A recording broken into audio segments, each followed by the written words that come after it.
បាទសួស្តីបងប្អូនទាំងអស់គ្នាបាទសម្រាប់បងប្អូនដែលគាត់ប្រើ Mac ហើយគាត់នៅអត់ទាន់ start ពីរបៀប change keyboard ណាមិនដែល change ពីខ្មែរទៅអង់គ្លេសពីអង់គ្លេសទៅជប៉ុនទៅចិនអីចឹងទៅអាហ្នឹងគឺរបៀបមួយដែលសំខាន់ដែរយើងអាចលឿនអញ្ចឹងណាយើង tap ទៅយើងបែរសបែរឲ្យលឿនអូខេរបៀបវាមាន3 4ដែរទី1 shortcut key មាន2ហើយជាមួយនឹង touch bar ជាមួយនឹងនេះខាងលើនេះចឹងគឺមានកន្លែងដូរច្រើនអូខេទី1គឺទៅពីមុនអីគេជួយចាត់ប្រើចេះនិយាយរួមអ្នកទាំងអស់គ្នា start ខាងអីប្រើហ្នឹងទៅរបៀប change វា change font របស់វាចឹង change ពីខ្មែរទៅអង់គ្លេសទៅចុចលើហ្នឹងទៅក៏បានដែរណាហើយទី2ជាមួយនឹង shortcut key មាន control space ចុច control ឲ្យជាប់ជាមួយ key space ក៏ដូរដែរគឺ change ដែរហ៎ change មក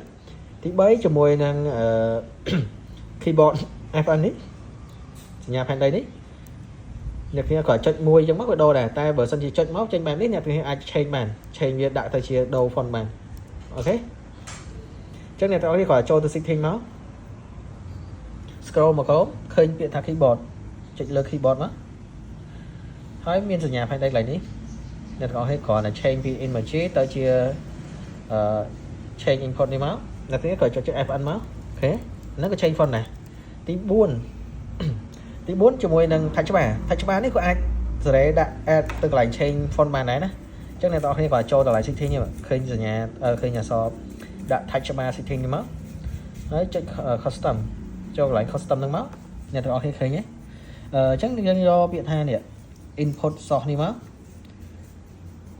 ដាក់លើហ្នឹងមកអញ្ចឹងចុចដានមកអញ្ចឹងកន្លែងហ្នឹងក៏កន្លែង change បានដែរហ៎ខ្មែរអង់គ្លេសchange បានដូចគ្នាអត់បញ្ហាទេអញ្ចឹង4កន្លែងហ្នឹងអ្នកទាំងអស់គ្នា start ខាងណា add ដាក់ខាងហ្នឹងប្រើមកបើសម្រាប់ពួក Mac ដែលអត់មាន touch bar សេរីខ្ពស់ដូចជា M1 Pro M3 Pro អីធំគឺអត់មានទេអញ្ចឹងអ្នកទាំងអស់គ្នាអាចប្រើ shortcut key ពីរនេះបាន control space ជាមួយនឹង FN នេះបានណាអូខេហើយមួយទៀតតាក់ទងជាមួយការ add keyboard អញ្ចឹងអ្នកទាំងអស់គ្នាគ្រាន់តែចូលកន្លែង keyboard ហ្នឹងមកហើយមាននេះ input source ហ្នឹងមកអ្នកទាំងអស់គ្នាចុចយកពី edit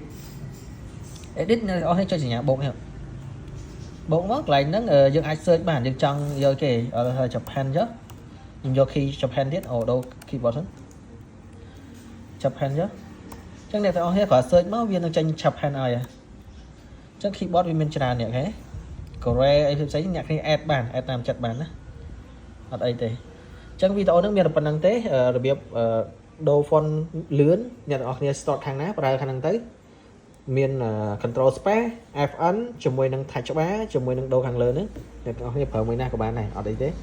អូខេអរគុណច្រើន